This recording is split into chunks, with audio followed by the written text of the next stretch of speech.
लंबाई 12 सेंटीमीटर है। इसको सांस वाली नाली भी कहा जाता है, इसको विंड पाइप भी कहते हैं, इसको हवा वाली नाली भी कहते हैं।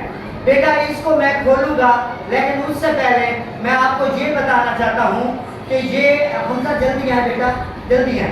ये दोनों लंग्स को अलग-अलग पकड़े। बेटा ये देखें, ये ट्रैकिया जो है आगे दोनों लंग्स के अंदर तकसीम हो जाती है। ये दो नालियां जो ट्रैकिया से बनती हैं, ये ब्रोंकाई हैं। ये ब्रोंकाई एक ब्रोंकस इस फेफड़े में आ जाता है, दूसरा ब्रोंकस इस फेफड़े के अंदर चला जाता है। ये ब्रोंकस जब इस फेफड़े के अंदर आता है तो मजीद छोटी छोटी नालियों में तकसीम हो रहा है ब्रोंक्यूल्स के अंदर। ये ब्रोंक्यूल्स इतनी बारीक हैं कि हम इनको माइक्रोस्कोप के बगैर नहीं देख सकते। इन्हीं ब्रोंक्यूल्स के सिरों पर, इन फेफड़ों के अंदर हवा की थैलियां होती हैं, जिनको एल्वेओलर डक्ट्स कहते हैं। बेटा जब सांस की नाली के जरिए से हवा फेफड़ों के अंदर दाखिल होती है तो ये हवा की थैलियां बढ़ जाती हैं।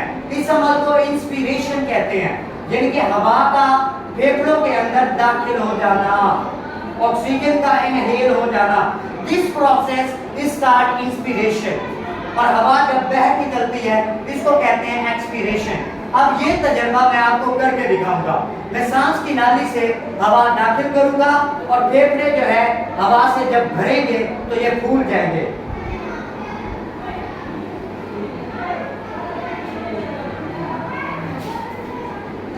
This process is called inspiration. इसके अंदर हवा चली गई है और ये हवा से भर गए हैं, और इसके अंदर जो हवा की थैलियां थी इन फेफड़ों के अंदर, वो हवा से भर चुकी हैं, क्योंकि हवा सांस की नाली से गुजरती हुई ब्रोंकाई में पहुंची और ब्रोंकाई से उन ब्रोंक्यूल्स में पहुंची जो फेफड़ों के अंदर थे।